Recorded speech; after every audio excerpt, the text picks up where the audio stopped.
That's right. Our first data structure class, we have the array class.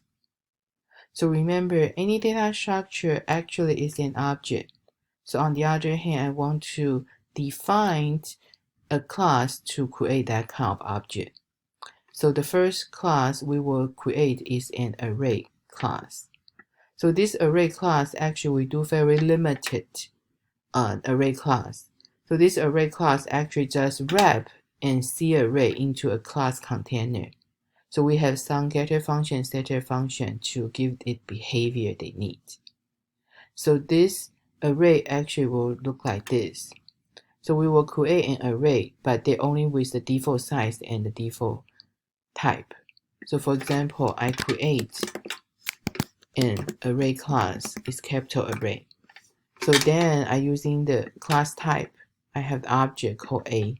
So after I create this object A, so this object A actually only contains data type is int array. Then the size is only 10. So that's you have see that's our first class. We just want to show you how the class definition and how to implement a class to kind of refresh your memory from the object-oriented concept. So then after this week, the next 2 weeks, we're still doing the array implementation, but we will do the array actually will accept all different data type. And also we can adjust the size. But this week, just have the simple test about the array. So after you create this array A, right? So then, because that's the array, right? So I can using the square bracket to specify the index. So then I can assign the value. And sometimes if I want to print out the value, I can do the cout. Then I give them the index. And also before the C array, we don't like that because we don't know the capacity. But now let's give it capacity. So my array we create, we have a capacity getter function. I can return you 10.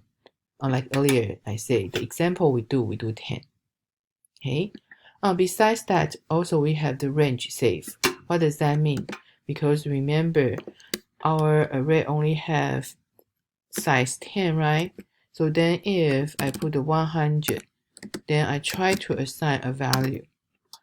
Instead, they will crash the program. We try to make them don't crash.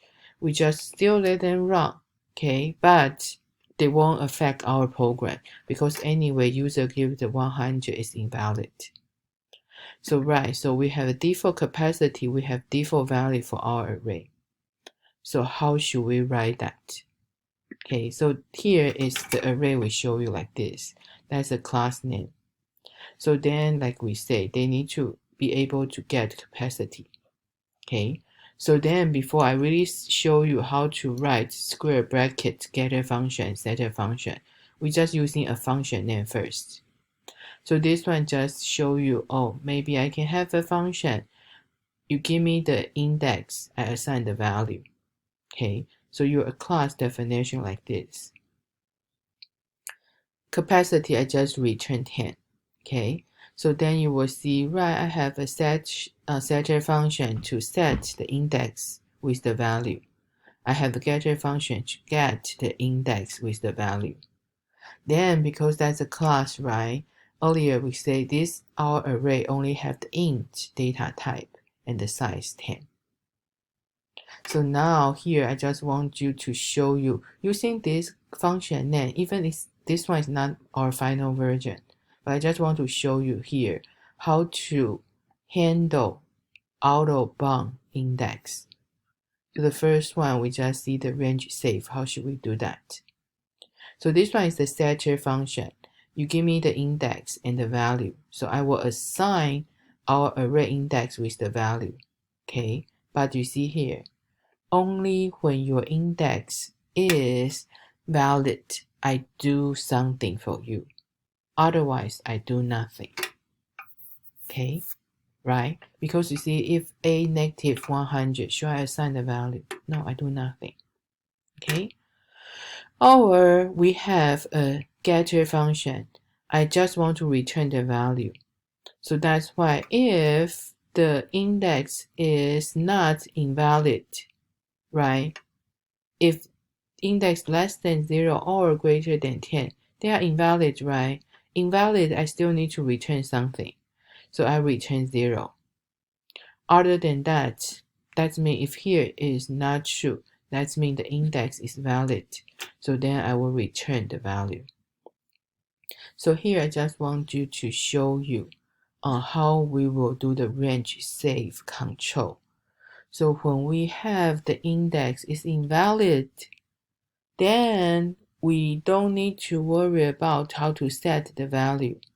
But when we need to get them the value, we just give them a default value.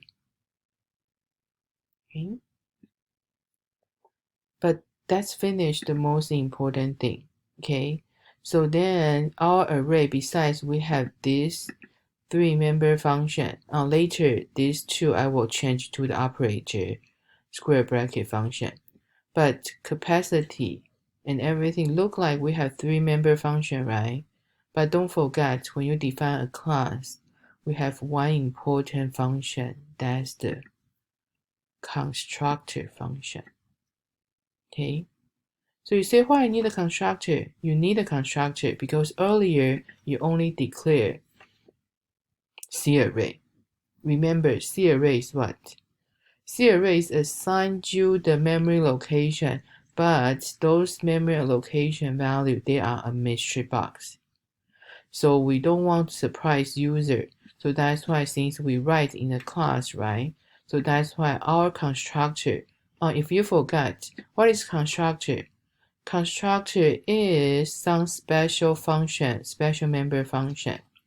The first thing, constructor function name is the class name.